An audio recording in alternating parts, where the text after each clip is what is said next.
Hey everybody, welcome back to the channel. Big Mike here. And Jason here. Hey, it's Sergeant's Talk TV. It's Tuesday. I had a conversation yesterday with Linda Peterson. She gave me a call. We talked about some stuff, and I told her, I said, hey, because I took a retiree's nap yesterday, and then we talked on the phone. I said, well, I probably have to get off here because we're gonna go live on Sergeant's Talk TV. And she goes, Mike, it's Monday. I go, oh crap. I thought today was Tuesday. Well, you slept, you took that nap. And so it was like, Exactly. hey, now I went the whole next day. Yeah. So I'm like going, man, is this what happens when you get old? You just mix up your days? Or is it retirement life and you don't know when the weekend comes and when it doesn't? That's us is, doing the whole retired life. And then the fact that we're working at home doing everything, Yeah. and 9 times out of 10, I have no idea what day of the week it is. Yeah. And oh man, but tonight we're going to talk about what you guys did and hear some stories from you when you were in the military. And we did pin the link at the top, so please click that, come up on panel, tell us a little bit about your career, tell us if you got some stories you want to tell. That's what these lives are about, is to get to know you guys better. You already know about us. I think we've said everything that we can say about us. So I got to move this thing. well, I'll start kicking off. You move your stuff around. Oh, you're doing that fancy. So, but I do see Linda Peterson made it in, correcting you once again about it being Tuesday. So that comment makes more sense now that you mentioned, because I'd seen her and I'm like, yeah, it's Tuesday, but it makes a whole lot more sense now. Man, where I'm going to be at in 10 more years when I'm 74. Woo, I probably don't even know heads from tails when that comes around. Well, it's a matter of whether I have my phone on me as to whether I know what time it is or what day of the week it is. Oh, there you go. And most of the time it's, because I retired and so did my watch. I'm like, I couldn't even tell you where one's at. I have no idea. Well, I've got a $1,600 watch made by a German watch company over in Germany. And you can see through it, and you can see all the gears move and stuff like that. It's just gathering dust. Yeah. I mean, I don't even have an urge to put a watch on. I think I bought a watch early on in my career. I was like, you know what? Well, I had my regular everyday wear it watch. Right. But I was like, I've never owned a nice watch. For going out, taking the wife out, doing dining outs or any kind of. So I went down to the mall, went to the jeweler, bought me a nice watch, and perfect. Wore it, hey, special times and stuff. And I got in a car accident, and this guy had pulled out in front of us, and I, holding the steering wheel. Well, when the airbag went off, my hands, of course, came off the wheel and slid, and it broke that watch band. And it broke where it like mounts to the watch face. Yeah. And so I'm like, all right, well, fine. I'm going to go down to that same jeweler. Well, I went in there. Well, they quit carrying that brand. They're like, we don't carry that one now. And I said, okay, well, I had a warranty with it. Like, it's through your jeweler. What's my options here? They're like, well, we'll take what the value of that watch is, what you paid for it, and we'll apply it to this newer brand. And I said, apply it to, like, isn't it just going to be a one? Oh no, the new ones are like triple the price of what that one was. It's like trading in a car. Yeah, and I walked out with that broken watch and put it in a box somewhere. I don't even know where it ever made it up, but there you go. Never bought another fancy one after that. I was like, I don't really need to know fancy time, and I don't care about being pretty when I go out somewhere. So I don't. My wedding ring's about the most jewelry I ever wear. Yeah. Yep, Linda Peterson's in here. There's a veteran. How you doing? Let's see. Um, Arlene made it in. Glad to see Yep. Arlene.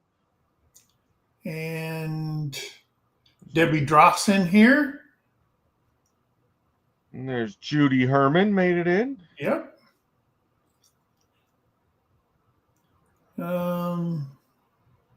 There's the neighbor Ricky Smith up there at Veterans Landing.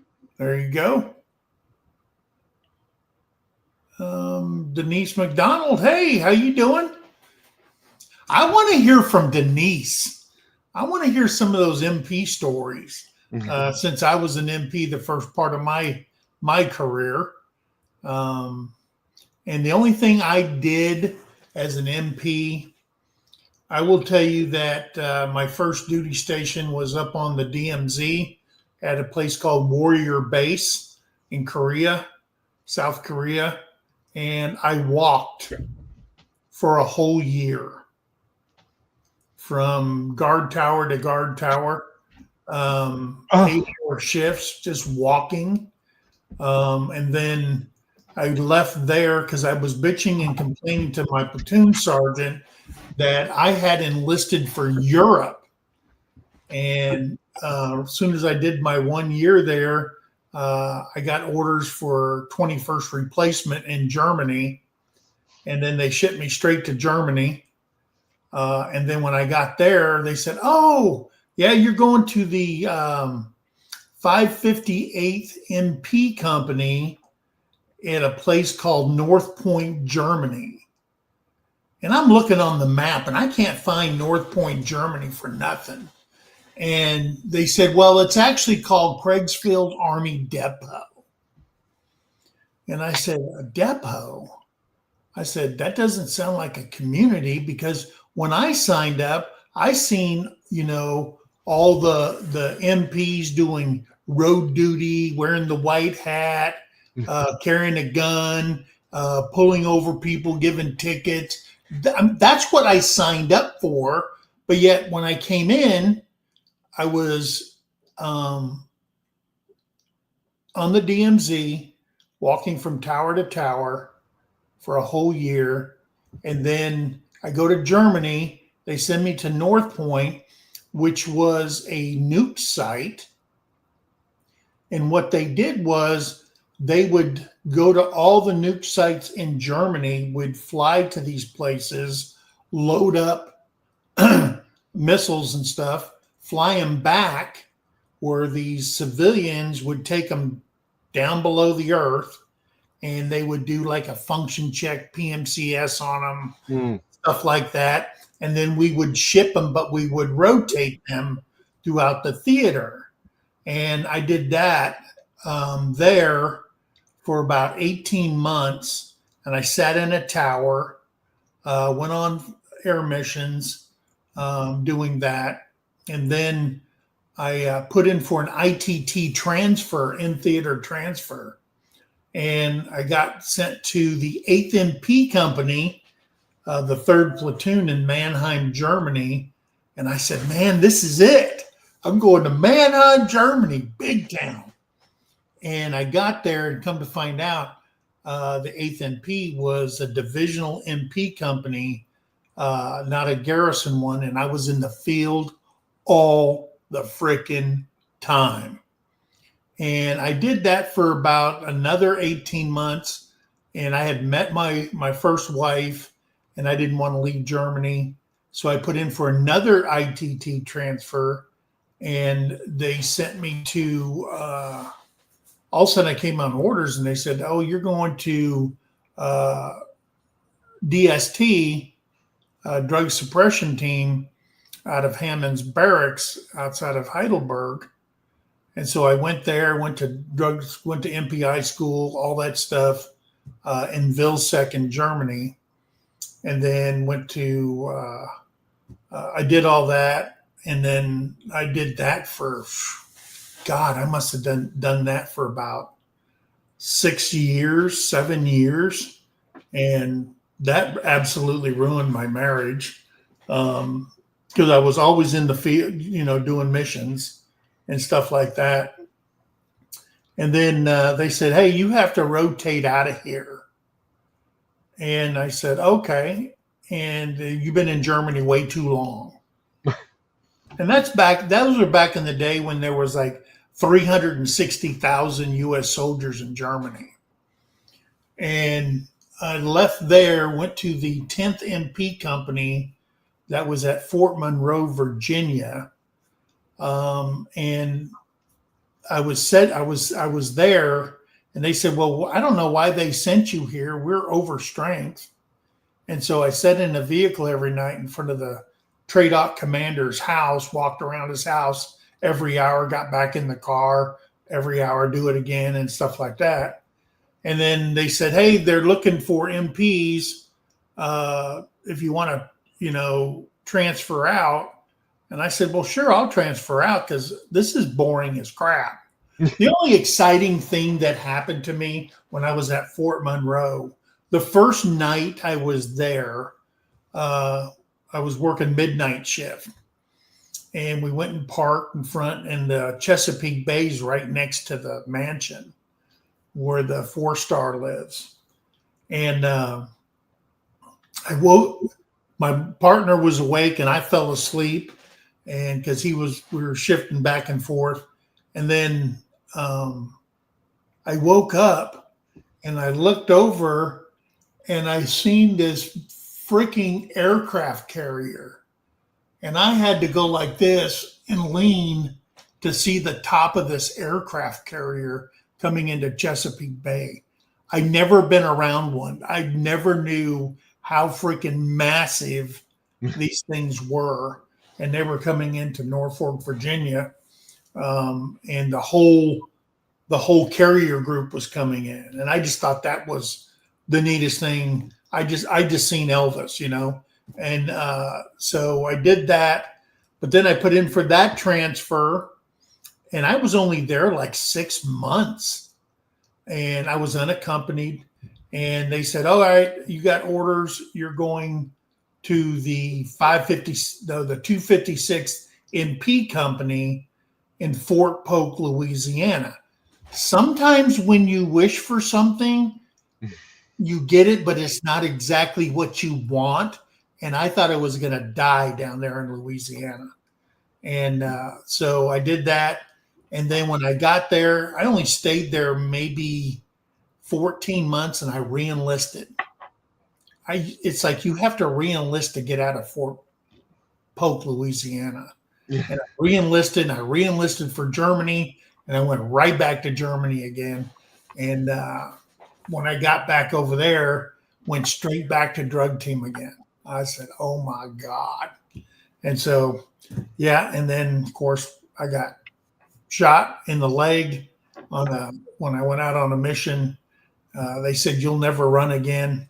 I got out of the military, and then I got out, and I said, man, I can't deal with these civilians. I mean, once you've been indoctrinated into the military, trying to get back to becoming a civilian is really hard, because the job I got was with my brother-in-law, and I was painting red iron steel and getting a cutting list. I was cutting steel for him and stuff like that, and then going out and doing assemblies. And, it wasn't for me, because it was just boring. Yeah. And one thing the military is not is boring, because you never know what comes up next, when you're going to get screwed over, all kinds of stuff. So when I went back and I said, and they pulled my record up and they said, oh, didn't you? I said, yeah. I said, but they go, you're going to have to take a PT test in order to come back in. And if you pass it, we'll do it under paragraph H, and then you'll get to, because I was out from April to the following January, and the doctors that took care of me, they did a great job, and my leg healed and everything. Then of course I was collecting disability from the VA at the time. And then they said, "Oh yeah, you passed the PT test, but the only thing we have available for you is the chemical core." And so I went in as a 54 Charlie, which is combat smoke operations. It wasn't like your NBC room guy. All we did was blow smoke for on the battlefield for maneuvers and combat stuff like that. So, and then later on, it went to 54 because there was a 54 Charlie and a 54 Echo MOSs. The Echoes were in NBC rooms and NBC companies, and I was in smoke, and I went back to Fort Polk, Louisiana. Oh man, to the 84th Chemical Company smoke generator, and then I stayed with that. I mean, I promoted through the ranks really quick because they're so low density and stuff like that. So, yeah. So I was an MP for half my career, and then the other half was in the chemical core. So, but it is what it is, and it brought me to where I'm at today, and absolutely miss the career. But you know what? When you're ready to retire from the military, you know it. Yeah. And I thought, well, if you get up in grade, everything's going to be better, and it's not. It's not. Well, that was always that misnomer that they told you, right? Was like, hey, if you don't like how it is right now, you know, when you're junior enlisted, well, then just get promoted. Just get promoted. I don't know how many times I wanted to get demoted. Like, send me back down because I don't want to deal with all this stuff that, you know, once I got promoted in, especially into the staff NCO ranks, it was Don, where's your face? she's coloring. I don't know. Oh, there we go. The kids ran off with their crayons. She doesn't know what to do. She's you gotta put the button. I don't know. Don, turn on your camera. I don't know how. Oh my Lord. I'm trying. Wasn't she in target acquisition? I'm trying to think. I thought she was like in an intel field of some sort, but evidently it was the paper version. Like, Oh, we do have Denise up here. So Denise, the little bit we know about you, we know you were an MP. Hi guys. Hey, how you doing? Hi, glad you came up.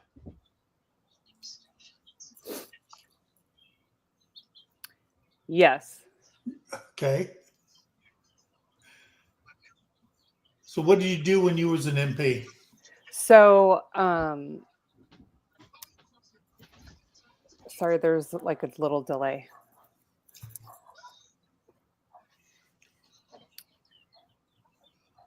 So what did you do when you was an MP? Okay. So I was, on my first deployment, I did law and order at Fort Bliss, Texas for about a year. Yeah.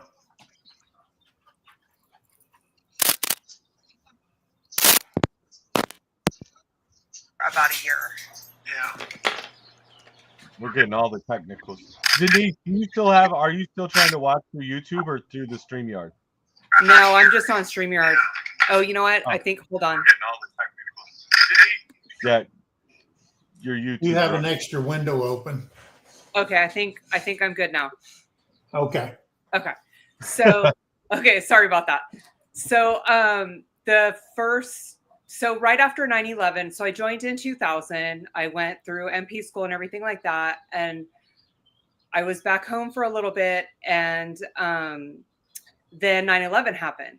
And so a month after 9/11, we got like a warning order that, you're going to get deployed. And so we had about 48 hours notice. I think it was about 48. It was very quick. So I had to wrap up my life in 48 hours, and which is difficult if you've never done it before. Yeah. And, you know, I had a job, I had an apartment, I had, you know, I had to, my car, everything. Like it's difficult. Right. So, and people weren't doing it at that time. So, you know, this was in, you know, right after 9/11. So it was like, people are like, what? You have to go where?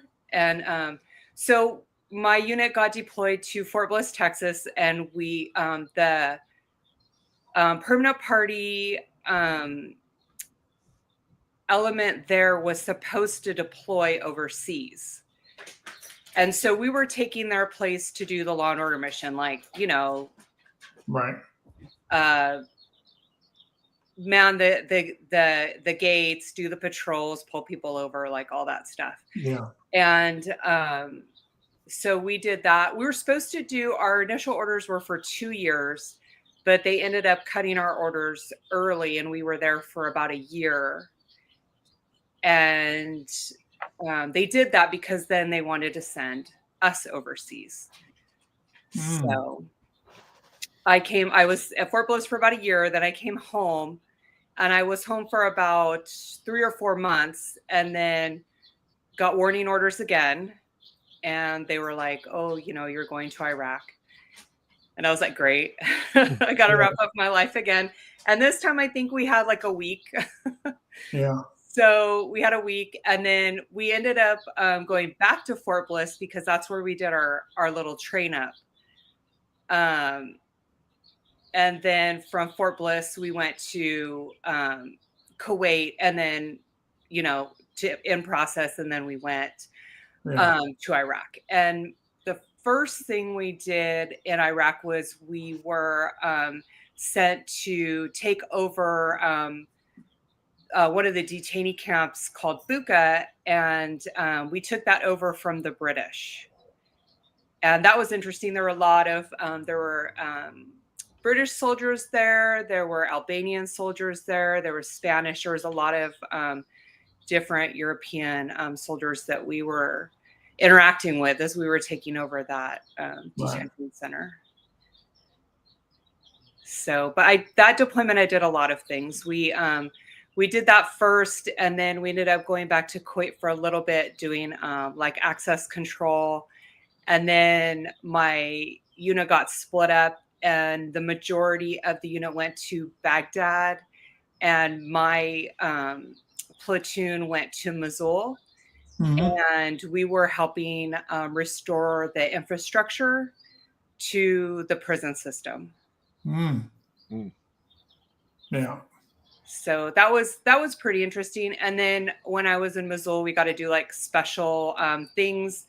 We would go to Kurdistan a lot, and we would like tour prisons up there to see like how they would run things. And it was pretty cool. I also, we worked under the civil affairs unit for the 101st, and I got to meet General Petraeus. So that was pretty cool. Yep. What else? Let's see. We did our, when we were home and not on deployment, and we would do our annual trainings that, you know, 2 weeks. We would do like a month or so at a time. We would do a little bit longer, and we would go to Germany, and we would do law and order in Germany. We would go to Vilseck, Hohensfeld, and Grafenwehr, and we would do law and order there. That was a lot of fun, actually. I had a lot of fun in Germany. Well, how did you like? We called it wild chicken. The Chicken Man in Vilseck, because Vilseck's up in the mountains, over there by the Fulda Gap and all that stuff. Yeah, it's a very short train ride from Nuremberg. Yeah. But that's where we would go to.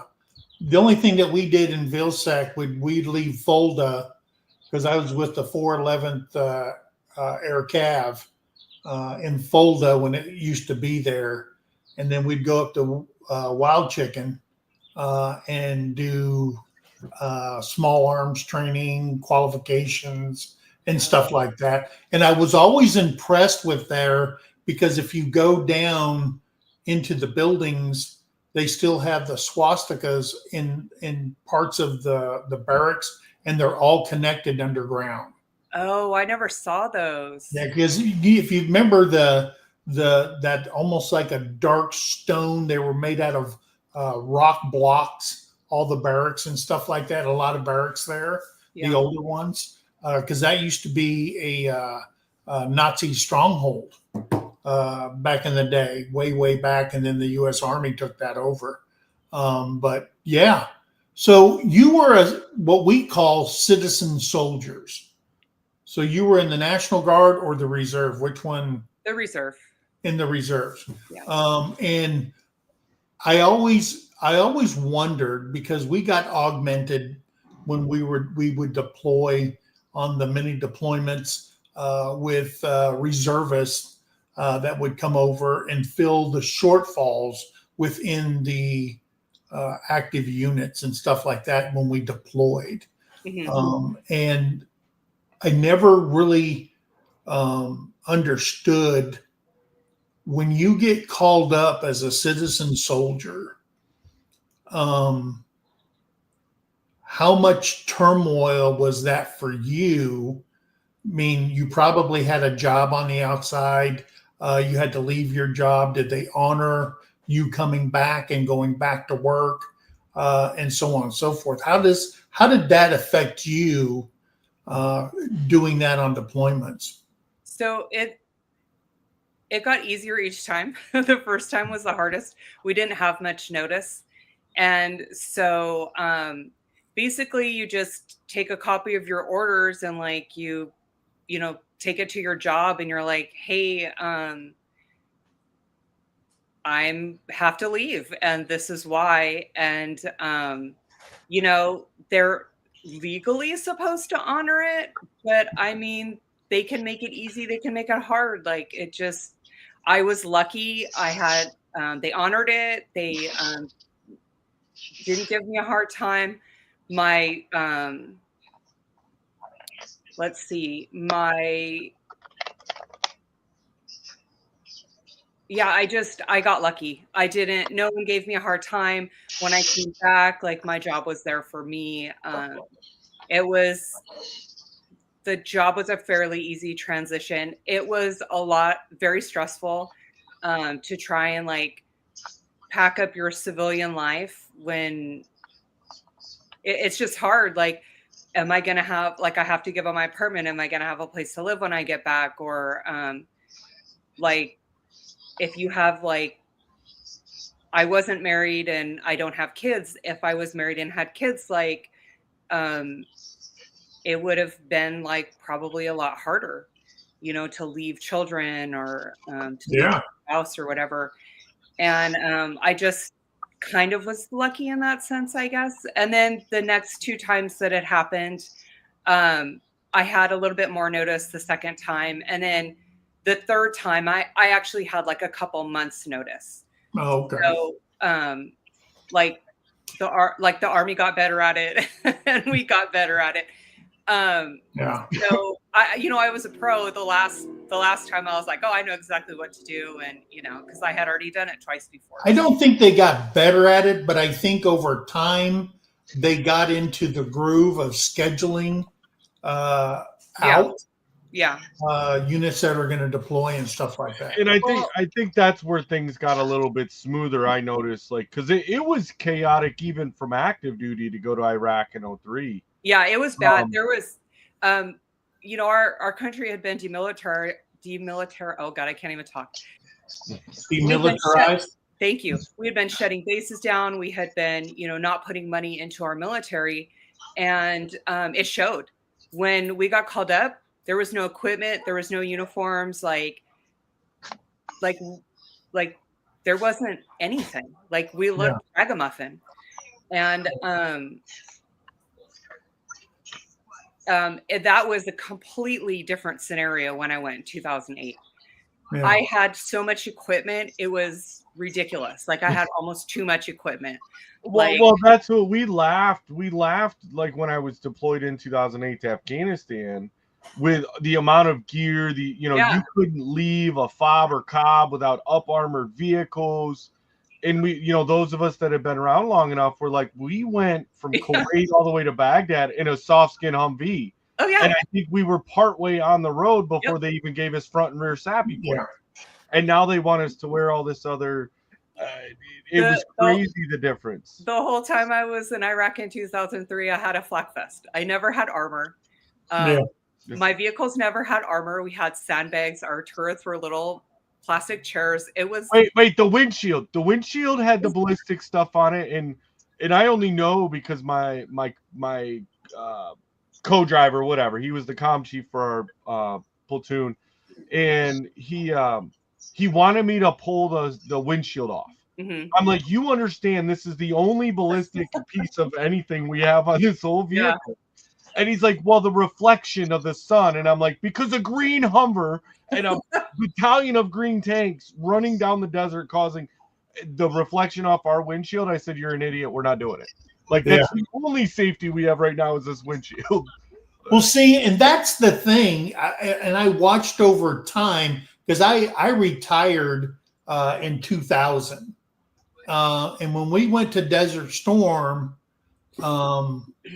we had those, they called it the chocolate chip sand thing, and they only gave you one, and then you had to deploy with your green uniforms, and nobody liked to wear those when you're over there because anything dark was hotter than snot. And people don't realize that. But we had everything we had was ragtop Humvees. We didn't have, I think our battalion commander had the only up armored Humvee in the entire battalion. And we didn't have nothing. I mean, I was riding around with a floor full of sandbags. Yeah. We filled sandbags up and put them on the floors. Yeah, we did too. And there was nothing. And then later on, I mean, you got to realize something. During Desert Storm, there was 500,000 soldiers on the ground from all the countries and stuff like that. But the United States, there was not enough because you would be wearing, if you had a desert uniform, then you had that old nasty Vietnam green flak vest. Yeah. That wouldn't stop a cold. You know what I mean? Yeah, we had those. That's what we had. Those things. It's like going, you were lucky if the Velcro worked. Yeah. Exactly. Yeah. Yeah, it was pretty bad.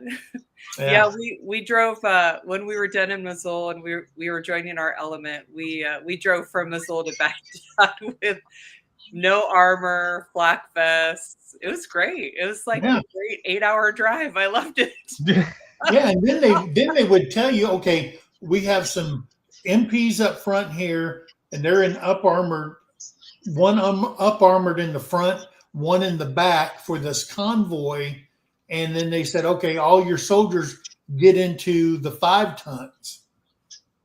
Well, canvas does not stop anything. No. Okay. No. But you've got to have an up armored in the front and the rear. And I'm just like going, whoa, you want us to sit in the back of this thing, and a hand grenade could take that thing. So it was crazy. But as time goes on, and then like you said, you can tell when you're in the military, when whoever's in government power in the States, who's putting money towards the military and who's not. Yes. As a soldier, you know. Yeah. Okay. And they can make you. Then you listen to the news and you go, really? That's not happening here. You call your buddies at other units and go, yeah, that's not happening here. I mean, they just lie and lie and lie. When they want to cut the military, they cut hard and deep, you know? So, yeah, it's kind of sad. And there's Dawn. Hey. Favorite female Marine.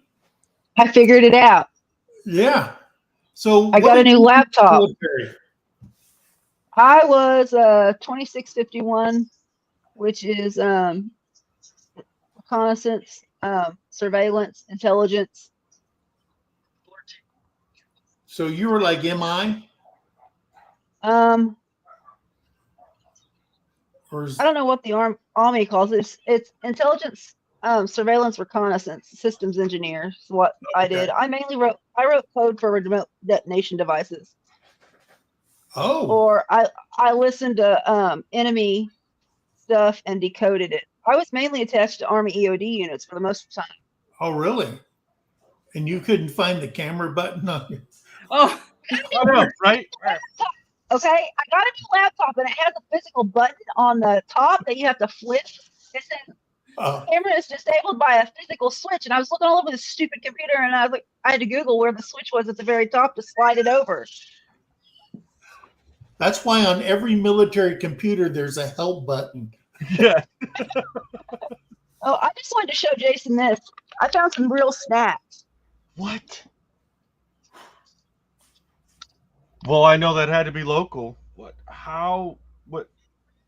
Where? Are those crayons? It's Crayon brand gummies, and they're watermelon flavored. Okay. Marine Corps in the house. Yes, please. I'll text Tara and tell her where I found them. So where were you at when you were in the service? Well, my service story starts a little in high school. I joined the ROTC as a freshman in high school, and I did 4 years of Marine Corps ROTC.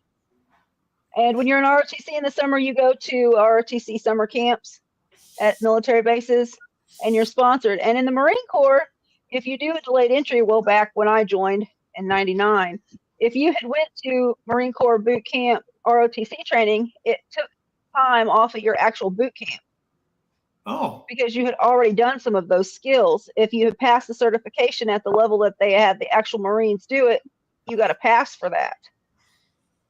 So I went to Paris Island on a delayed entry, and I was just doing reserves because I got a full ride scholarship to the University of Oklahoma on cheerleading.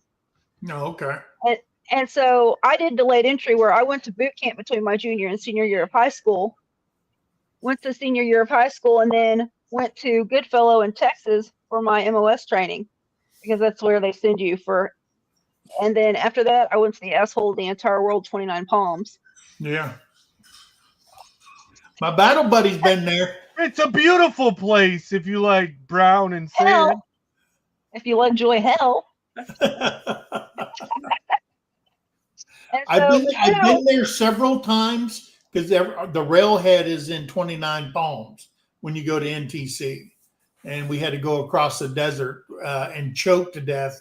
And it reminded me every time I did that, being back in the desert on one of those road marches. You prayed for a hard top, but most of the time you're on sand, and you were choking down that stuff with the dust boogers. So yeah, not a good thing to do. But and I don't know what it's like above Baghdad. I do know what it's like below Baghdad, going towards Kuwait. It just looks like to me high plains desert with a lot of sand. Yep. So yeah, it's up when you go up north. It's more. It's a lot different. More green. Different weather. It gets cold. It's snowed on us once when we were in Missoula in the winter. Yeah, because I'll take that back. The only place I've really been was a place called Scalopi. And we got deployed. I was at the Air Assault School in Germany. I was a black hat there, and we got deployed as a school to go to Turkey and to sling load food for the Kurds when Saddam was gassing the Kurds and they went up into the Turkish mountains. And we had 1.2 million people to feed 3 times a day. Yeah. And stuff like that. But I did fly on a Black Hawk into Scalopi. So I was in northern Iraq, but I was just like pulling guard on a Black Hawk while some SF 2-star was going to a meeting, and that was it. That was my whole time in northern Iraq. So, yeah, it is what it is. And I was going to tell a story about when I landed in. We were in Germany, and we had to fly Blackhawks. All of our Blackhawks from Germany down to Italy, and from Italy over to Turkey. And if you've ever rode a Harley, an older Harley, and you know what your back feels like afterwards, flying a Blackhawk for, I think we had a total of 27 hours of flight time in a Blackhawk, going through storms and all kinds of garbage with external pods on it. And it was just rocking back and forth. And I don't know what it's like on a ship, but I did leave a little bit of juice over the Alps somewhere because I was just heaving out the side of that Blackhawk. And then they made me wash it when we hit the ground because it was just dried puke on the side of the bird, but from the door gunner spot. But we got there, and one of the things they told us, and it was called Operation Provide Comfort. When we were going there, they said, when you get to country, do not drink water. If it doesn't go click, click, snap, you don't drink it, meaning bottled water. That's all you should drink. Yeah. So we flew in, we landed at Incirlik Air Force Base, and we went inside, and I'm like, going, man, I'm so freaking tired. And there was a Turkish Air Force officer. He said, oh, do you want some coffee? I said, sure. And he gave me a cup of coffee, and somebody told me, Mike, I wouldn't do that. I said, man, I need a cup of coffee bad. And he said, this is like very strong coffee. And when I had it, it was like room temperature warm. And I drank the cup of coffee, and I'm like buzzing. And if you ever had Turkish coffee, it's like really, I've never drank anything that strong in my life. And so we got done with that. We loaded back up. We went to a place called Batman Base that the Brits had, where all the food was coming in, and we were going there to help sling load all this stuff in nets and stuff to feed people. Well, we got there, and the guys pulling perimeter detail were Marines. And we got in our tent and everything, and I'm sitting there in my skivvies on top of the cot because it's so freaking hot. And you're in a tent, so it's like humid, hot, and just miserable. And so it's about 11:30 at night. I'm laying there, and my stomach is rolling. I go, oh, and then all of a sudden I go, and I jump up, and I have enough time to put my feet in my boots, and I start running across this gravel area to where the tent is with the wooden latrines. So you've seen those where you can have like a command and staff on the shitters and stuff like that. Yeah, we had those at Buka. Toilet seats bolted onto the wood, the plywood, and I'm going across, and somebody says, "Halt! Who goes there?" And it's a Marine, and he's like this, and I go, "Oh shit!" And I drop my drawers right there. I had dysentery, and they put me on IVs for about 2 weeks, and in 2 weeks I lost 29 pounds. Yeah. And every time, I don't remember what he looked like until I went to the mess hall finally and go, "Hey, there's that Army dude that shit all over the ground." They go, "Hey, he's Sergeant First Class. I don't care. That was some funny shit," he said. So that was my first interaction with a Marine with a rifle. That happened to us at Buka. Our living conditions were not good. We were living in the field. Same restroom situation. We were burning.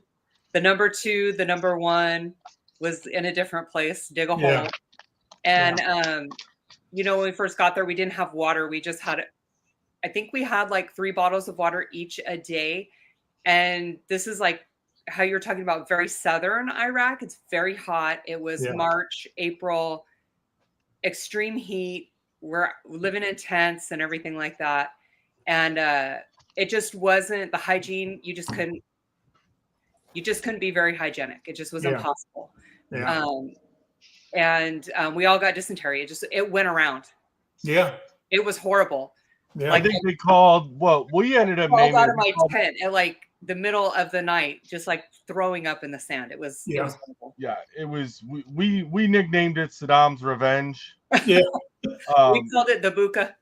Yeah, and I never actually got it, luckily. But I think just about everybody in the unit had gotten it at one point. And I think the worst spot, which I don't know, we're on the subject. So I remember going in, right? And you're moving along. I went like 14 days without having a number 2.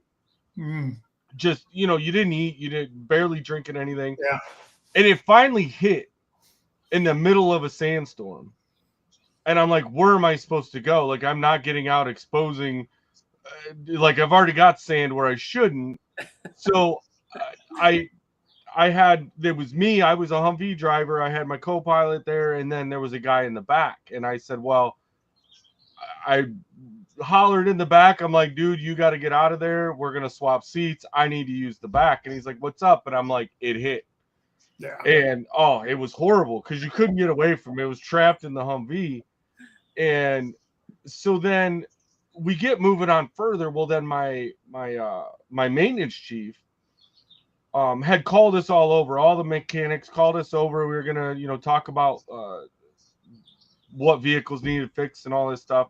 And we're sitting there, and he's like, "Oh, wait a minute!" And he hollers to his driver. He's like, "Get my crate, because you take the ammo crates and them are your portable toilets." And we're sitting there in the meeting, and he just drops trow, sits on the crate.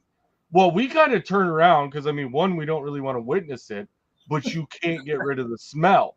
Like, because we're like, hey, we'll be back. And he's like, no, don't go anywhere. I'm almost done. He wanted to continue. He's just sitting on the crate and wants to continue the meeting like nothing's going on as he's blowholing out. And I'm like, this is not acceptable. Like, I know we gave up all of our pride and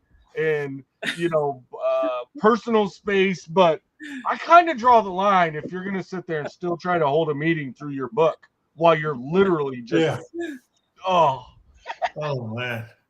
So where did you deploy to, Don? I just went to Kuwait for a very brief time. The Army unit I was attached to was one of the first units in, and as they were going in, they had a attack, and it blew up like the entire unit. Oh, wow. The entire unit was taken out. And so I was only there about 6 weeks before they shipped us back and sent somebody else over, because almost there's like 3 guys left out of the entire unit. So you guys were the unit, because we left in August of 90. We left in August of 90. And when did you guys get there? In 99? Well, I joined in 98 and went to boot camp in September of 98, and then it was right after 9/11. So okay, yeah, because when we were over there, we kept having Scuds come in every night, and these were road bombs. Yeah, we had one unit, actually the first generation Patriots that were over there. They missed one, and it hit one of the base camps, and it killed just about everybody in there. So yeah, but that was way before you got over there. But yeah, those were, and I don't understand. I mean, they just got lucky because there's no guidance system on a Scud.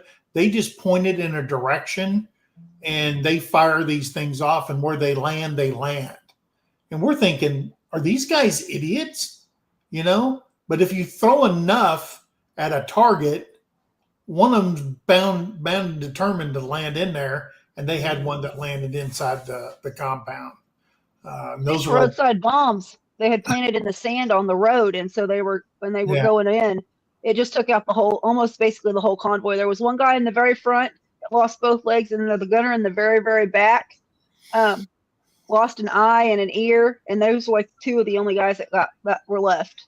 Oh wow! And where were We you hadn't at? crossed. I was back in Kuwait. I was at the very, very back. They sent the Oh. first unit out. When they got so many miles ahead, they were supposed to radio back for the second set to go.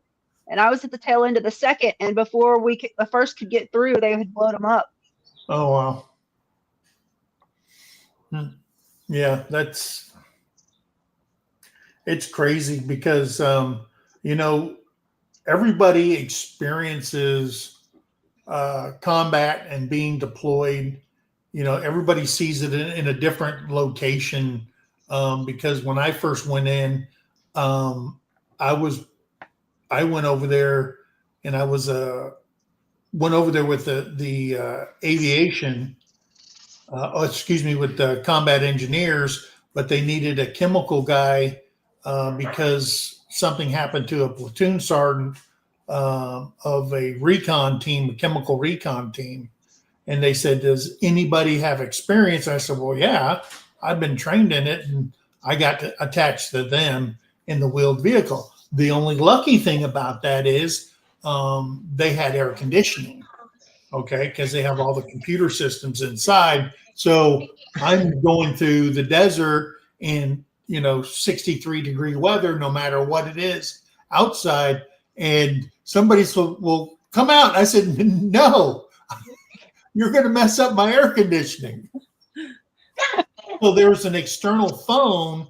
So the commander came over there, and he goes, then why won't you come out? Because you can open the phone from the outside. We can talk to it. I said, sir, I can't open the door. I lied.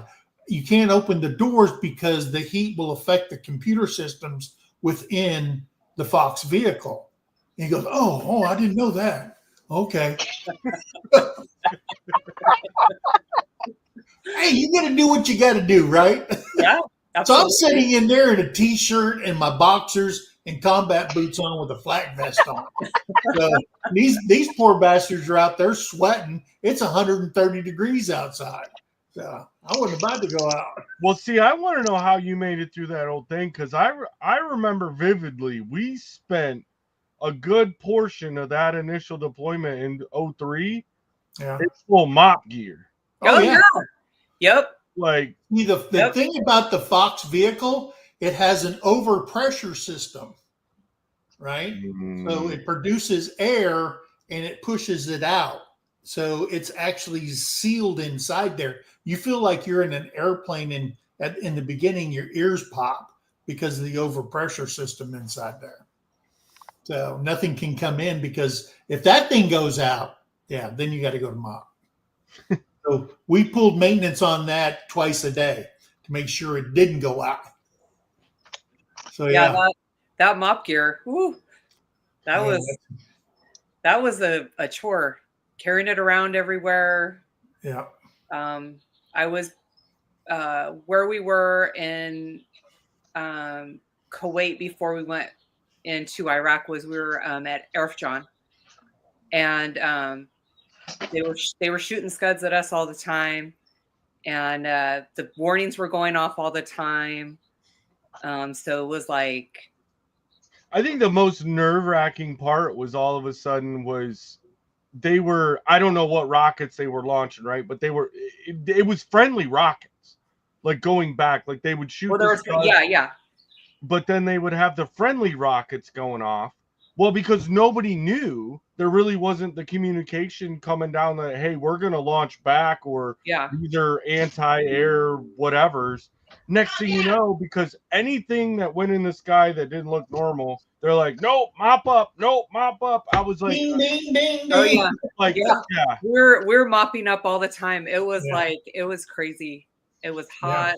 We found out the hard way because we were staged up in, I want to say it was Camp Fox in Kuwait. And we're in there, and they'd finally put up some like bigger tents and stuff for us to hang out. Because when we first showed up, it was 2-man tents. hey, grab your buddy. You're going to be a 2-man tent. They're going to build these big Haji tents. Yeah. And so when we got into the bigger tents, we had the cots. Well, you've got to mop up or at least mask up or whatever. Every one of these alarms. Well, you do it. And of course, we got so accustomed to it and then found out, your canister's on one side.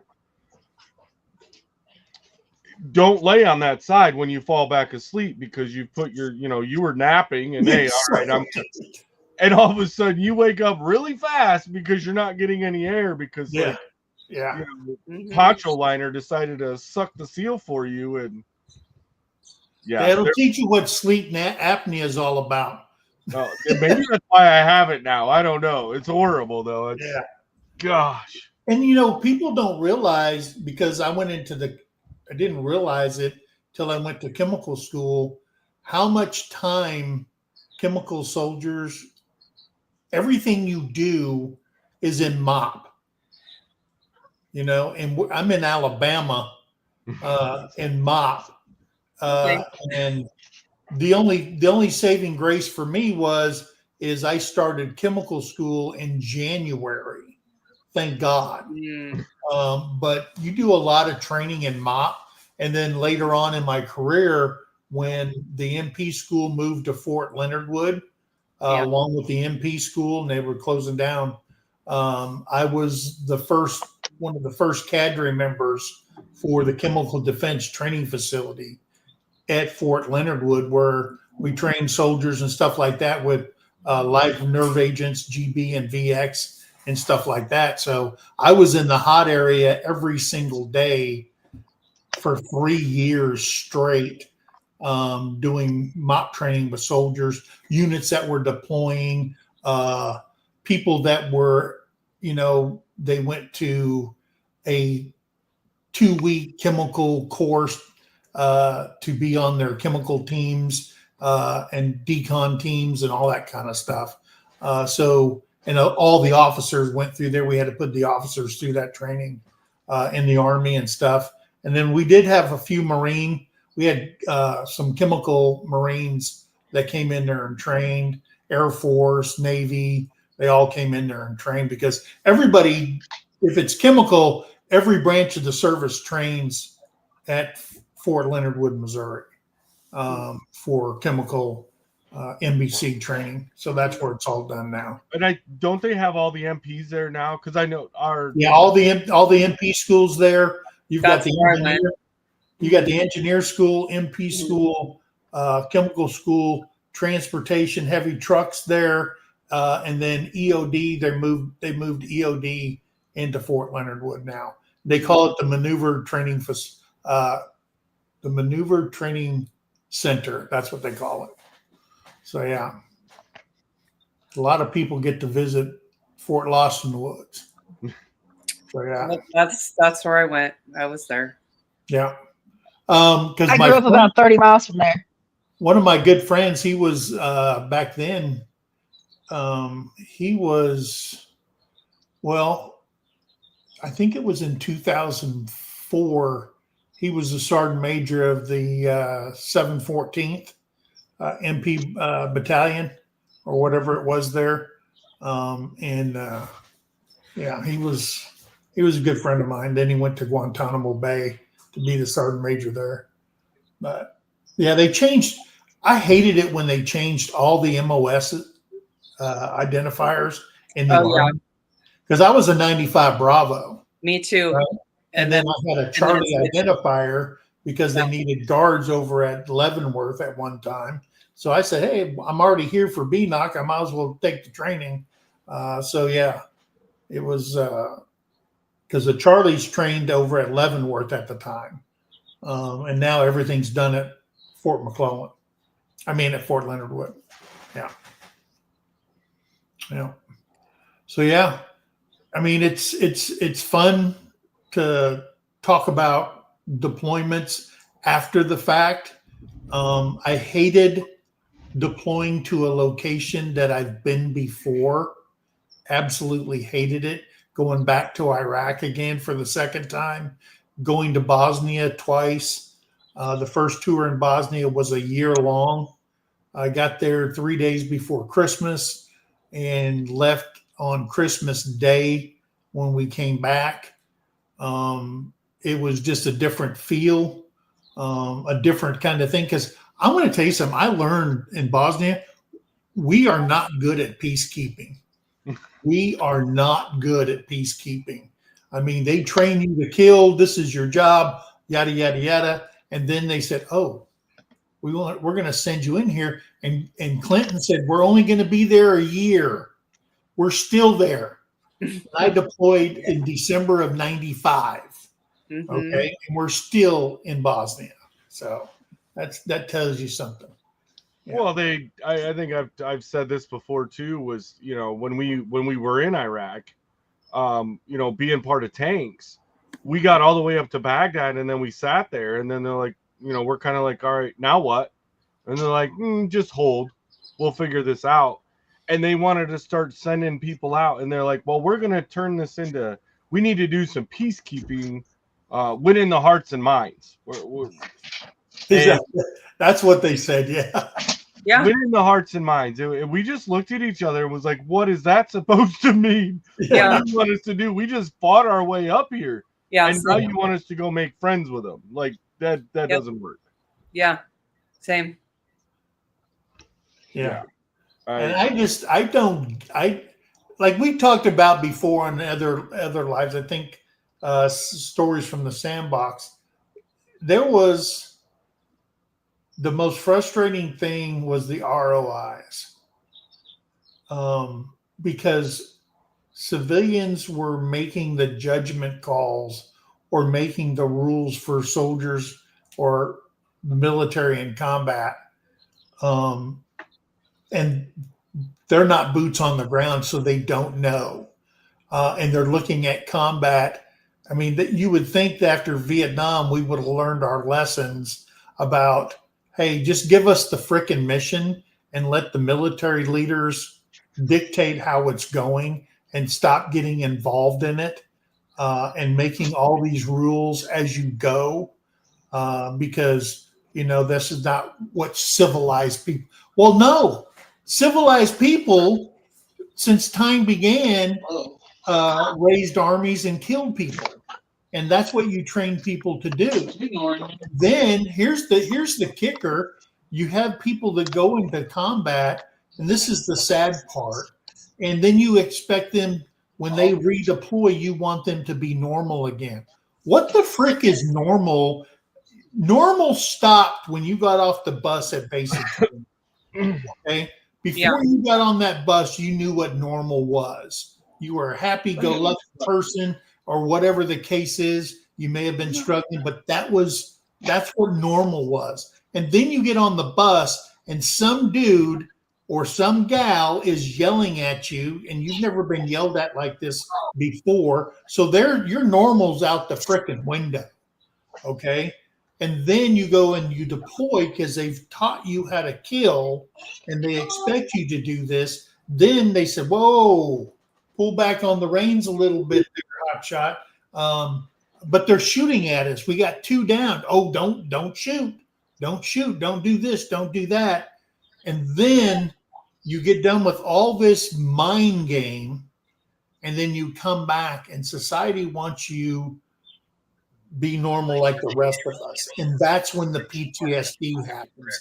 That's when people can't cope with that. And then the pressure. And then once you get in trouble, you know, how many times can you be in front of a judge? He says, well, you served and we're going to give you a break after a while. And then you just lose it. And then, you know, then you've got the suicide rate. So that tells you normal, can it be achieved if you never thought about being deployed and the situation, a convoy being blown up or being in a Scud missile coming in or whatever the landmines, or seeing somebody die and you have to zip them up and throw them on top of your vehicle and get them back to the BSA or something like that, to turn a body in. You don't know what soldiers go through, but society expects you to be normal again. And I don't think veterans will ever be normal again after going through and seeing things and conducting operations like that. I don't think it's possible that you can actually say, I'm normal now. Yeah. Well, I agree. we reprogram into a new normal for us. Yes. Those are Yes, for us. especially if you know what I mean. Yeah. And I remember when I retired because like you said, leaving home and even though I went home on leave when the times that I had and I would see old friends and do that, like it's still there was no like it felt normal, even back in the old day of hey, we can still we can go have beers, we can go party, we can hang out, we can do whatever.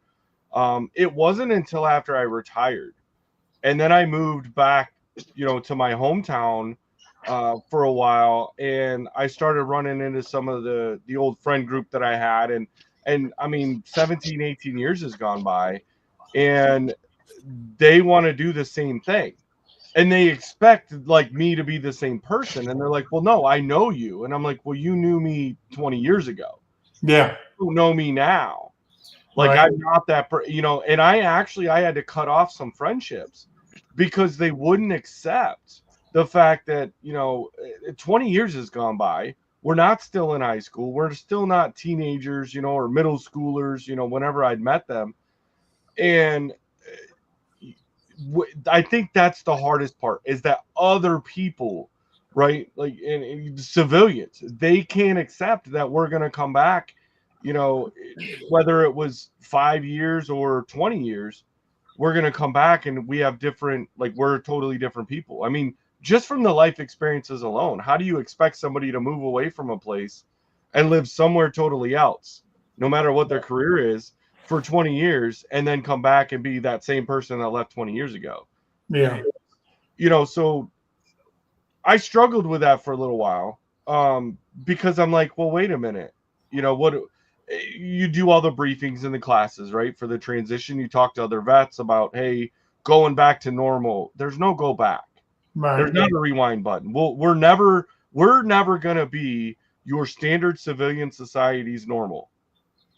And that's what they have to accept. They have to learn how to deal with us the way that we are now. And it made me grateful, with through those interactions, it made me grateful because I know, like you talked about, you'd gotten out and worked for your brother or brother-in-law, working at the monotonous job of a steel factory. That was my biggest fear of getting out, was did I have to go try to work with people that weren't Marines? They Right. weren't even military. Like I would have even, hey, find me a factory full of sailors. I don't care. Like somebody that served, and that wasn't going to happen.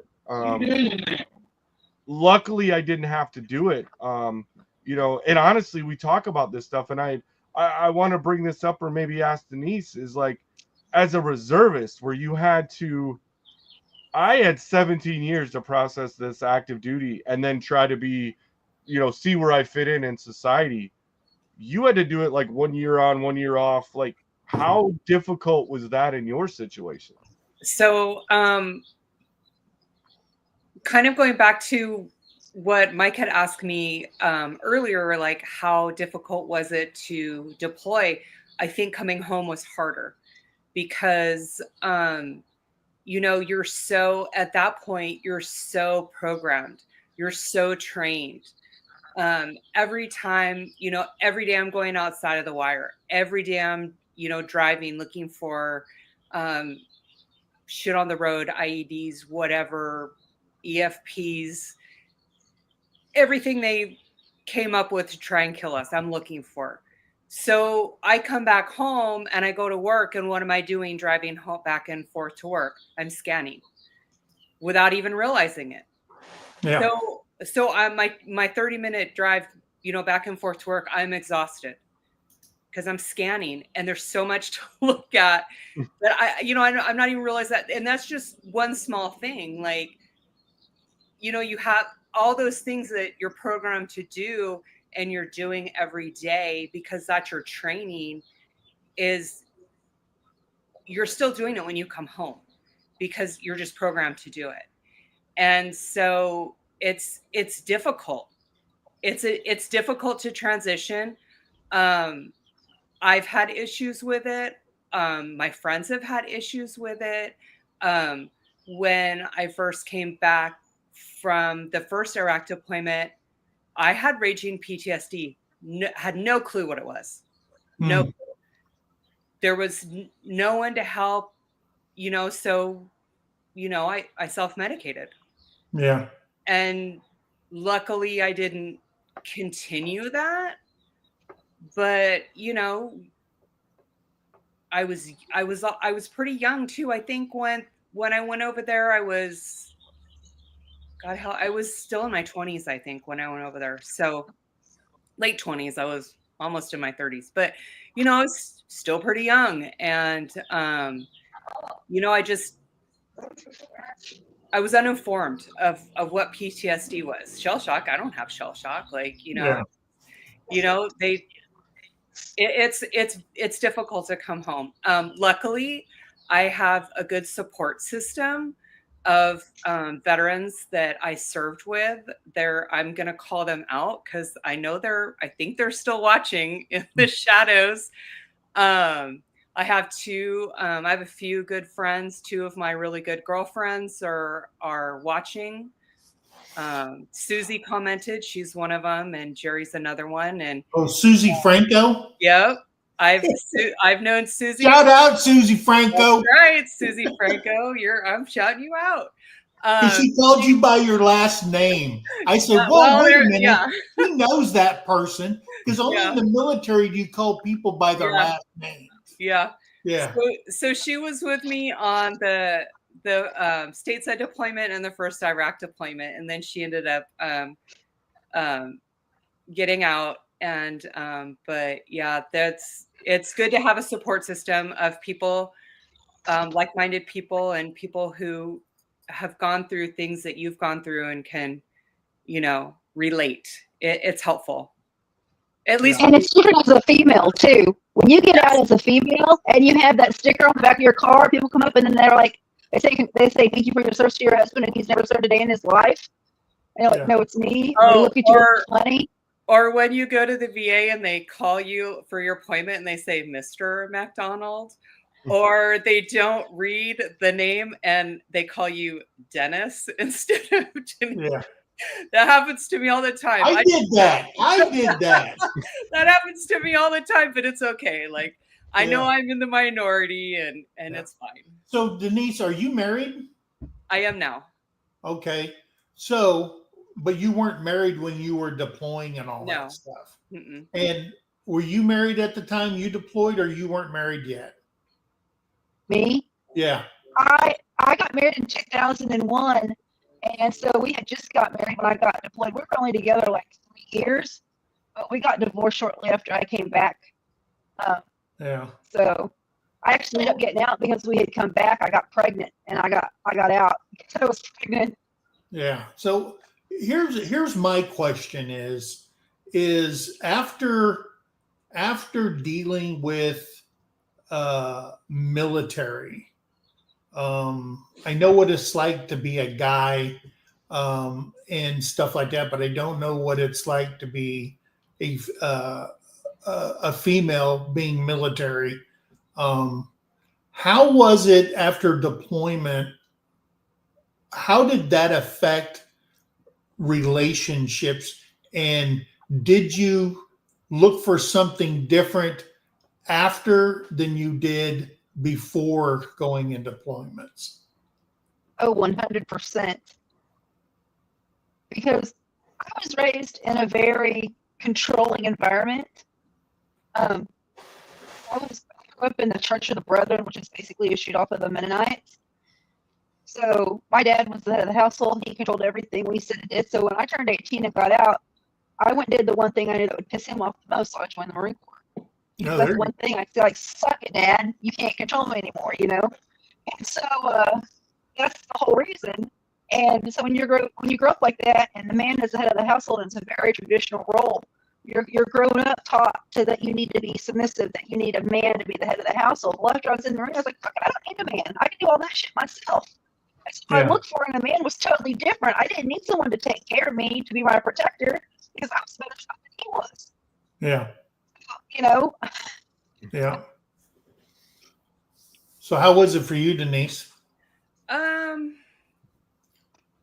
I mean, I don't know if being in the military affected my choices. I definitely, as I've aged and, matured and grown older, um, but I mean, I don't know how it couldn't. I mean, it's a Well, life. yeah, but It's a life. I mean in the fact that before, when you were dating, Yeah. what you've seen in a male figure or a male or a man, then after experiencing all this, what what did you look for then, and did anything change your mind on the type of people you would date or marry or something like that? No, I don't think so. I'm a pretty Okay. independent person. I was raised. My parents raised me to be independent, to do things for myself and not depend on other people. Yeah. So, I don't think so. Because it's very rare to go to see anybody that's gone.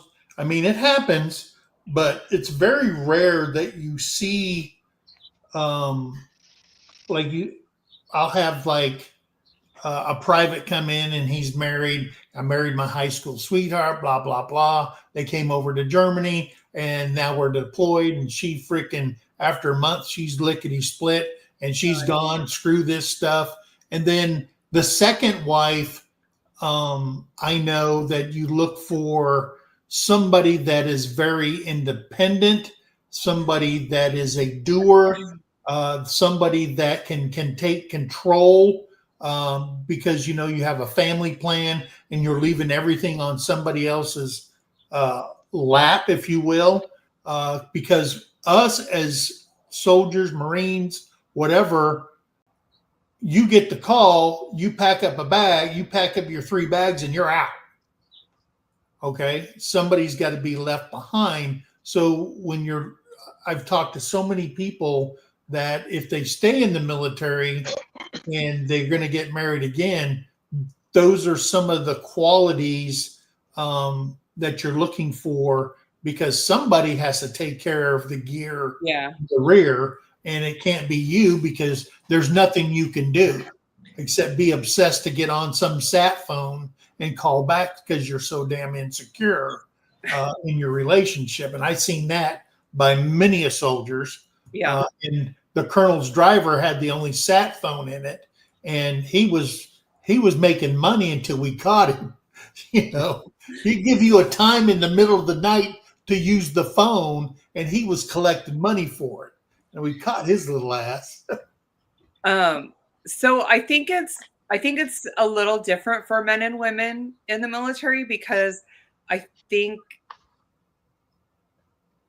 in a way, like, women will put up with more or maybe wait. And I think it's a different experience if you are a woman in military and have a man back home. I don't know if I'm making sense here, but Yeah. I think that it could be different, like in a marriage type. That's a different type of commitment. Right. But I think if you're dating, it's much more difficult for women in the military, because men don't tend to want to wait around a year for you to come home. Right. Well, That might be true. I don't know. I know a lot of spouses didn't wait around for. Yeah. Well, that's true. You had the rear detachment husbands, and then you had the husbands that were deployed. So we always call the guy that messes with our significant other Jody. What do the women call, like, is it still Jody? Is Jody? No, it's whore. Well, we do like Sancho, or like that. We call ours Richard, but it's getting dark. I'm going to turn on my light real quick because Okay. the sun's going down. I'm like, well, I'm really, it's dark in here. Last call. Yeah.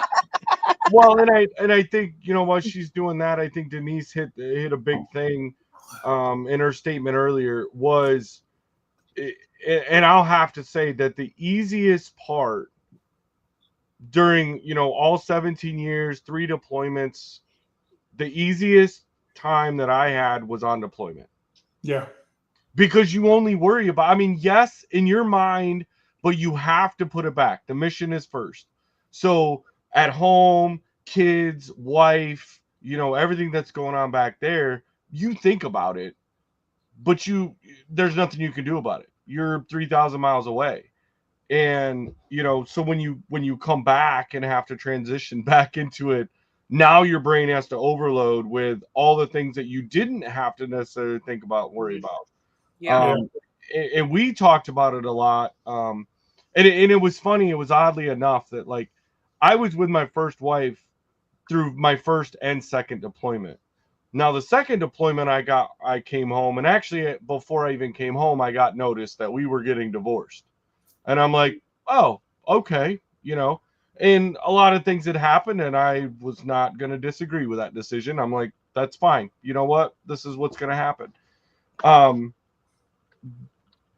You know, so it was kind of shocking that, you know, we made it through 2, because I'm like, hey, and during that deployment, though, I was actually talking with a lot of my buddies that were like struggling with their wife or their girlfriend, fiance, whatever, about, you know, man, how do you get it where, like, your wife will make sure your kids are taken care of and do all this, and I'm giving them points and, you know, tips, and because I'm like, hey, it's been a struggle. This has been a long, you know, marriage at this point, like, but this is what we've done. We finally figured out kind of our place and our role in our relationship and what was going on. And then I get, you know, I call home to talk to the kids and her, and I get notified, and I was like, whoa, okay, well, evidently I'm not the guy to give marriage advice. Like, don't tell, you know, don't ask me about what's going on in relationships, because you don't think about it.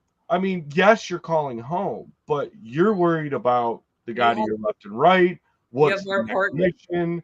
When are we coming home? Like, those 3 I want to live deployments. through the day. Yeah, right. Yeah. You know, that was the easiest time out of, you know, the 17 years that I served in the Marine Corps. Those 3 deployments for the first one was kind of short. I think it was only 5 months, but, you know, the 6-7 months on the next 2 deployments just made it easy. Yeah. You can definitely tell the guys who have a dependapotipus at home, though. Well, yeah. There's, And I will tell you that it didn't become real to me. It became real to me every time I actually left. I would not allow my boys to be, when I deployed, I wouldn't let them come to that, because I don't think I could have handled that. And it became real when you came back and my boys were there. I called home because of my boys. I called home, like, when I was the first time I was in Iraq. I called home, I think, every 2 weeks or something like that, because I learned to do a mental separation, because when they're on your mind all the time, your mind isn't on looking left and right and scanning the area and stuff like that. But I will tell you that the most depressing thing about being deployed is getting mail, and mail in the sense that you open up the letter and it's right off the get-go being told everything that's not happening in the rear with the gear, and people aren't taking care of people, and this is going on and that's going on, and blah, blah, blah.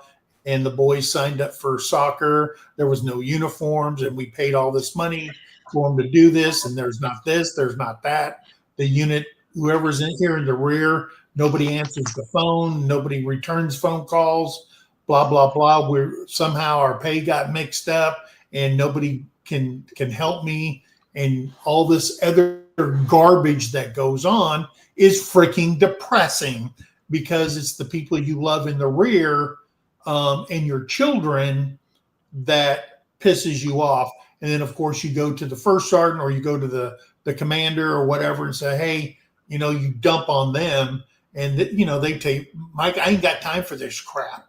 When I call my wife, then, you know, because she's in charge of family support group leader, and stuff like that.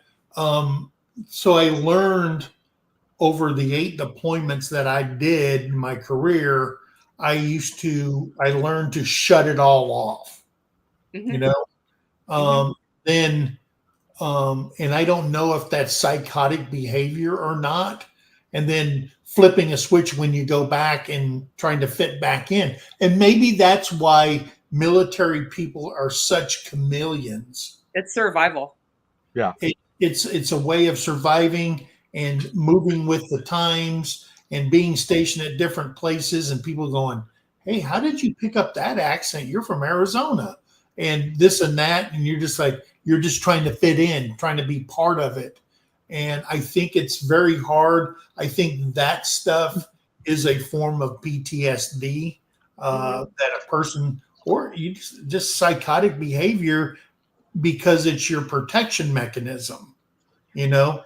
And so, yeah, I was married for 22 years the first time. Okay. It wasn't a happy marriage. I was deployed all the time. I worked drug team. I did all this stuff. And when we got divorced and we woke up and we said, you know, we don't even like each other.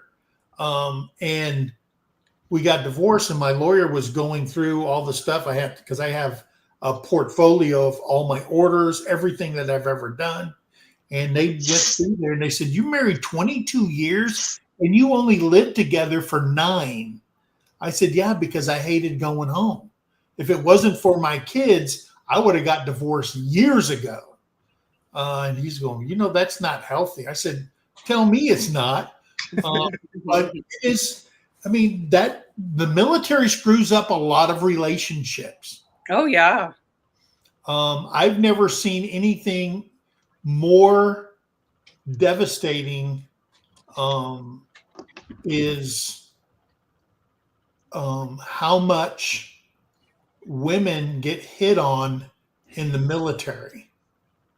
And when I say that, and 9 times out of 10, it's being hit on by married men. And because I've seen a lot of married men, senior NCOs, lose their entire career, you know, being a hound dog. And, you know, and it's just, I don't know what it would be like to be in a business where the majority of everybody is male. You know what I mean? I don't know your guys' experience, you know, but it's got to be either intimidating, it's got to either be frustrating, it's got to be freaking, you know, I'm guessing, you know, like one gal told me, she goes, "Why do you think I'm gay?" I go, what? And she goes, "You guys are freaking idiots in the military." She goes, "I was in the military for 9 years, and I finally had enough of that crap." And I'm like going, "Really?" And she goes, "I'm just kidding with you," but she goes, "I struggled. You know, you guys are just freaking dogs in the military and don't, you know, going on deployments and crap." I just go, wow, you know, and people don't realize how rampant sexual abuse and sexual assault is in the military over the years. Now, it may have gotten better since 2000, No, but no. I can tell you, Not at all. it's a serious problem. And all the training they put in towards it, it's just like repeat training. And people just sit there and it goes in one ear and it falls out the other ear until you know somebody that gets hooked up, meaning, you know, field grade Article 15, chaptered out of the military or going to jail or whatever. You know, people just say, yeah, you know, it ain't going to happen to me. But when I was a drill sergeant, the guys who were getting in trouble were married drill sergeants hitting on privates. And I'm like going, dude, what the, what? You know? Well, I think that was probably, if I nailed down the most disappointing experience about my entire military career, was no matter what your background was, right? Your service and branch, you had, the Marine Corps, honor, courage, and commitment. They start that from day one, right? They teach you, for more or less, they teach you morals. That every branch has a way that, hey, you just do the right thing for the right reason, even when nobody's watching. Right. And it all goes out the window, though. It's like you get these classes and everybody's indoctrinated in it. And even if you came in with good morals, they're all out the window. Like, that was the most disappointing thing to me, was we go in and they're like, hey, everybody's the same, everybody's equal. But then you start looking around, and I carried myself pretty much the way that the Marine Corps principles are, before I even joined. That's why I joined the Marine Corps, was it fell in line with the way my life was already headed and what I grew up to believe. Right. And yet you got in there, and my young, dumb, uneducated assumptions said that everybody else is joined and they're going to be the same way. I never met more crooks and criminals than until I got in the Marine Corps. You couldn't leave your stuff unlocked for 5 seconds because somebody was stealing. Unattended. It's like the minute they get in, they're like, hey, I made it through boot camp. I did it. I'm part of the club now. And they throw the morals out, and it just blew me away. Like, and I guess that is probably, and the more I think about it in conversations I have with people, and even this conversation today, is one of those that's probably my biggest disappointment in everybody, that I'd witnessed and stuff, was the lack of morals. You talk about, there was a thing, it's called a deployment husband and wife, where, they're married outside of it, and they, happen to come together, and now they're hanging out and hooking up on deployment for the deployment. And then they'll go back to the States and go back to their normal life like nothing ever happened. And I'm like, what? No, that's not how, I don't get it. Like, it just. Yeah, it's not safe for females. Yeah. No, and I was normally with all guys. Yeah. I mean, I was normally the only female with a whole group of guys. So I would have my own tent. That was great. But the comments that you would get, if you have a little bit of an attitude, oh, it's her time of the month. Or, just all the comments. Yeah. Well, and see, here's the point of the question. Ever since we had, during the Clinton years, don't ask, don't tell, when Clinton and started that whole thing, DEI began in the military, and then the sexual harassment. And if things have not changed over all these years, and the 20-something annual briefings that I had to receive every year, and it still ran rampant in the military on sexual harassment, sexual assault, and stuff like that. And it didn't change anything after all these years. What makes people think that a way of thinking that you're brought up, because hatred is learned. You're not just born hating everything, right? And how do you think that's going? Just because you sit there and say we got mandatory training, and you're not gonna hate nobody, you're not gonna this and that, and if the sexual assault is still running rampant in the military, because I worked on a base over here that's all civilian. There's one military person here, and he's the commander, and they have a crap going on all the time, and these are civilians. Okay. And one guy working there 20-something years, so he had to hear this 20-something times at least, and he gets busted for, assaulting a female. So if it didn't help in the assault of our female service members, how is DEI going to, no matter how many times you have the class, is going to change the minds of people's minds who are already made up? Okay. All you're doing is signing the sign-in roster.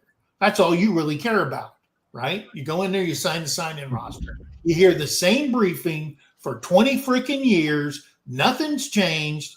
They may have come out with a video or something, and you're going, that's the stupidest thing I've ever seen. But I felt sorry.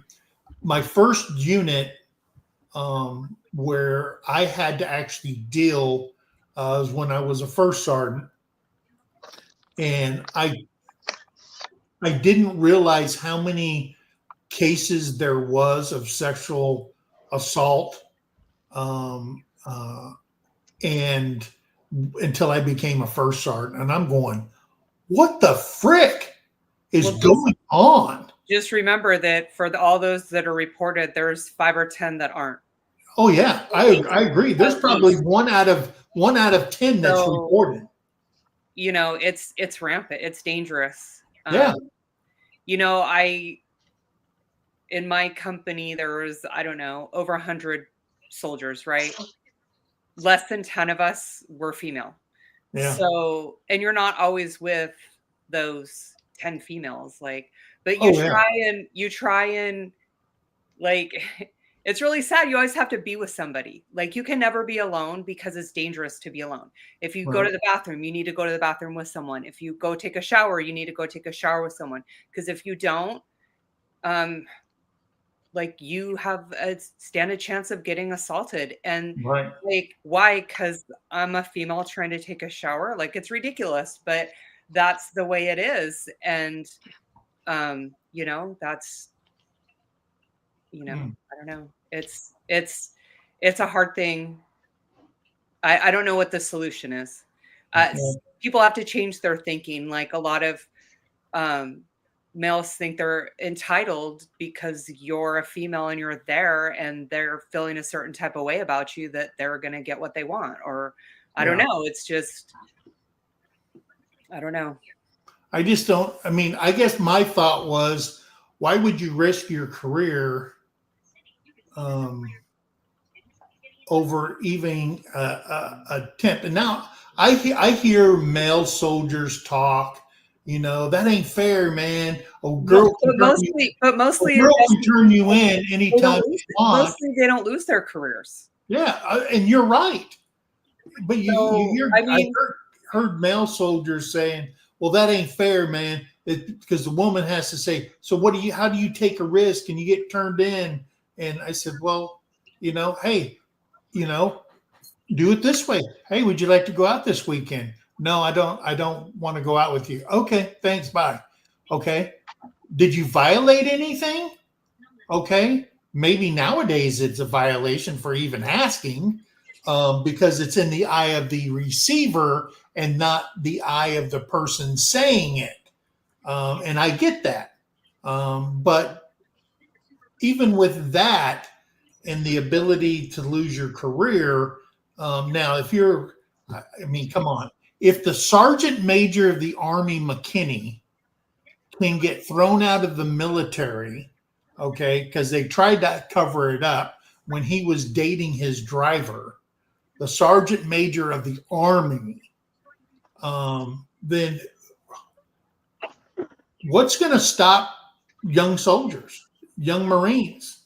You know, when the highest ranking, it happens all the time. On my last deployment, my commander went under investigation for he was married, and he was allegedly having a relationship with someone he wasn't supposed to. And he went on leave, never came back. IG came, interviewed us all. It was a big to-do. And, you know, he just never came back. Like, just our, you know, leadership just continued without him. But yeah, I mean, I mean, as far as I heard, like, it didn't, I mean, maybe it stopped him from promoting for a little bit, but he continued in the Army and he continued on with his career. So yeah. And see, and that Susie said it right there. Hey, good job, Franco. That's my girl. All right. And it is sad. Well, and I think that goes back to what we had talked about earlier a little bit of when you start to witness things, once you get into those staff NCO ranks, and you Yeah. start to get to the senior enlisteds, and you start seeing more happening because you have to be involved with it. Now you've got, subordinates below you that you're in charge of. You hear about all their ailments Right. and issues, but then you're also finding out about everything on there. The one big thing, and I guarantee you it's exactly why, that I never got promoted above staff sergeant, was when they hit that certain level, there's way too many yes men. Yes. And I seen it with, when the C come out, right? And they mandated that experiment to happen and get injected, was everybody that got separated. They chose, hey, I'm not going to do that, and I'm going to get separated. Those were the people that needed to stick around. Those are the ones, because they're not the yes men. And that was probably, and I got told, I talked to some of my former leadership, even before I retired. They had retired before me, and then they would come back and they're like, hey, you're in charge now. You need to just follow along. And no, that's not how I operate. Like, I've never been known to be a yes man, and I'm not starting today. You ruffle feathers, you make people mad, but everybody's so worried about it. And and throwing that in there, like Mike, you had said, well, you would think they would worry about their career. They don't. They don't worry about their career. Well, they do when you see them whining and crying right before they're getting thrown out or they're going to lose a rank. Well, they do after the men cry. Oh yeah, no, after the fact. Yeah, but prior to them conducting any of this, misappropriations, was they don't think about their career because they think they're untouchable. Yeah. And that was where I ruffled feathers a lot, not in this sense right here, with the sexual harassment, because my MOS and my job field, I was in male only battalions.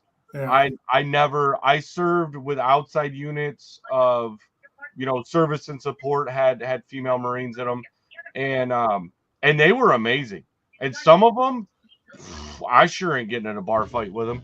Or I at least hope that she'd be on my side, because man, but that's what kept me safe. Is I started dominance quickly, and you're the gay Marines, they would kind of keep their eye on you.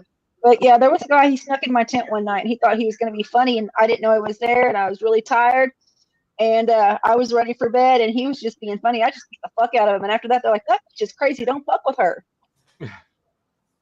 But it's sad. I can see you doing that, Don. Yeah. Well, and Don's one that, if I ran into Don in a dark back alley and I was like, hey, here's my lunch money, I'm not even fighting you. Yeah. We're not. But as many people that you say, like you say, were yes men, being in the senior NCO ranks, as many people that I knew were yes men, that many people would backstab the shit out of you, just to move up in a position or get to where you're at and stuff like that. I experienced that. And it's just one of those things, it is sad that, come on, it's 2025 and we're still fighting something that's been going on for hundreds of years, thousands of years. And you're trying to say, okay, we know what will stop that, because you got a bunch of PhDs in a room together coming up with this freaking training, and they have no freaking clue, or they just don't understand,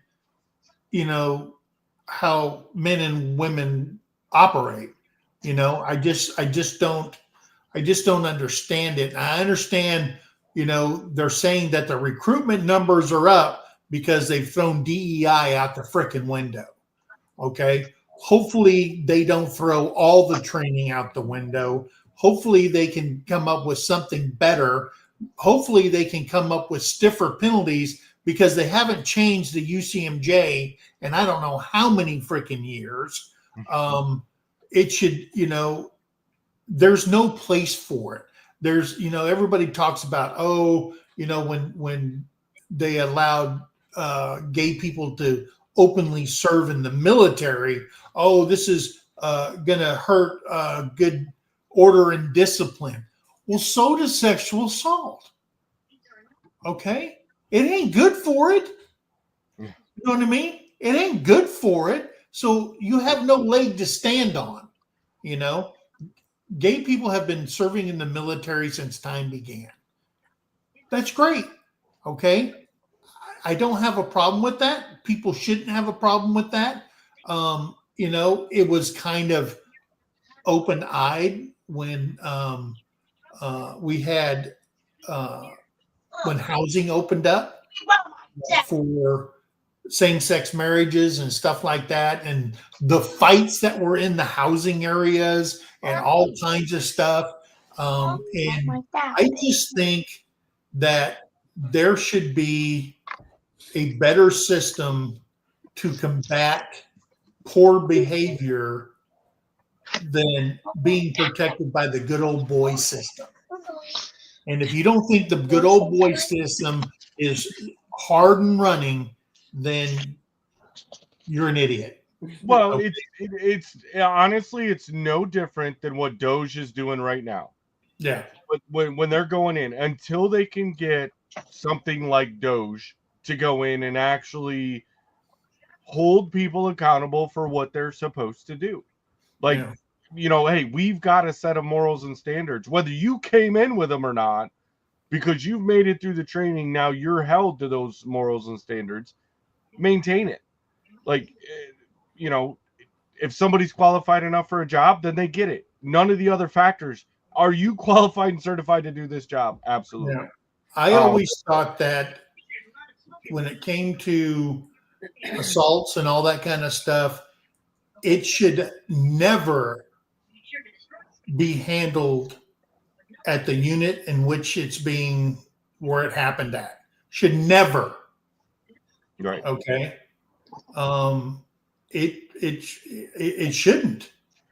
It just can't, because there's too many people in play, and some of those commanders don't even care, even when they get in trouble for it. They're just like going, whoa, whoa, whoa, whoa. What would make you think you need to cover this up? You know, that person doesn't sit at the dinner table with you. Why are you protecting this person? I've heard all kinds of stuff, you know, but I always thought it should never, ever be handled in the command that it happened in. Okay. It should just, to me, it should go straight to a freaking, a JAG, and they just bring charges up on you like a DA and just crucify your ass, and you got to prove yourself right. So that's just my thought. And I know we're getting off on a tangent, but hey, we never promised it would all be stories about people's careers. There's a lot of things to talk about when it comes to military and stuff like that. So, hey, but we're going to be doing this more often, just having people up talking about certain subjects and things like that. We absolutely love when you guys comment and the thing.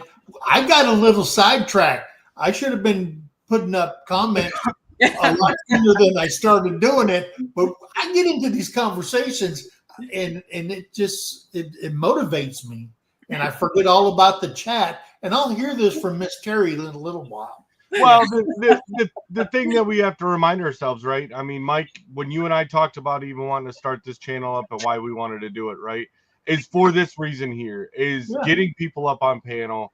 And it's not taken away from people that are in the comments. Like, you know, I'm reading them as they go along, but just sometimes we don't have a chance to say something about it. Yeah. You know, I've read every one of them that came through.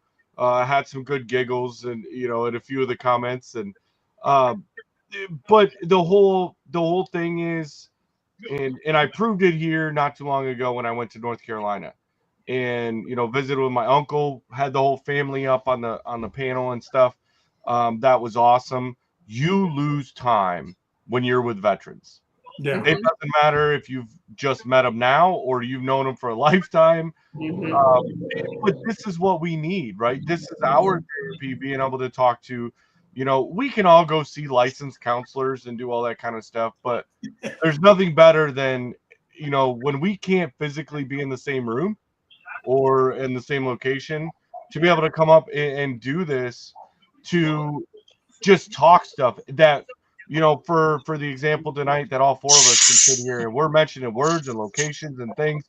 We all know exactly what we're talking about. We're not having to take that extra time to explain it to our friend, you know, who never served. And they're like, well, what does that mean? And not that we don't enjoy explaining things to people, because for me, I think that it's fun to be able to teach them something that they don't know, but that instant just connection. And yeah, it does. I mean, almost 2 hours tonight, which has been amazing. This is better than any certified therapist from any college that can take a great test. Good for them. This is better than sitting on any couch in a room telling somebody about my problems. I can tell you that. Well, they can't relate because they haven't been there. Yeah. Well, right. Yeah. They've read about it. But They played Call of Duty twice. Reading something, it's like when you get a brand new lieutenant in, especially the West Pointers. Well, it says in the infantry manual, you have to do this. You need to stow that shit because that ain't happening. Yeah. Turn it sideways and shove it up your ass and then pay attention to what's really going on. You need to put that away there, Lieutenant, wrong way. Sit on it so you can see over the desk and shut up. Yeah, because when I was a platoon sergeant, commander used to come up to me and say, why didn't you correct him? He's West Point. Compass said go this way. He's sitting on top of a metal vehicle saying, nope, we got to go this way because the compass says so. Dude, what? Okay, follow him, guys. It's hard, but just follow him. Yeah. But anyway, guys, we want to thank everybody that came in. Guys, we want to thank you ladies for coming in here and sharing your story with us. Battle Buddy, thank you for always being honest and true. And guys, remember, be kind to one another. Help somebody in need, and always, always think of that. Guys, we love you. God bless you. Anything closing, brother? Already said it. Love y'all. Appreciate y'all being in here. Share this out and bring us some more people. We got plenty of room on the panel. We want to hear some more. Don't be scared. Yeah. We're going to see Franco up here next. I'm just saying. Oh, yeah. That's right. Bring Franco with girls. That's They're right. calling you out, Susie. They're calling you out. Next All right, guys. Thanks for coming in here. We'll see you on the next one. Bye, guys. Bye. Later. Hot mic. Hot mic. Oh, I got to hit the other one too.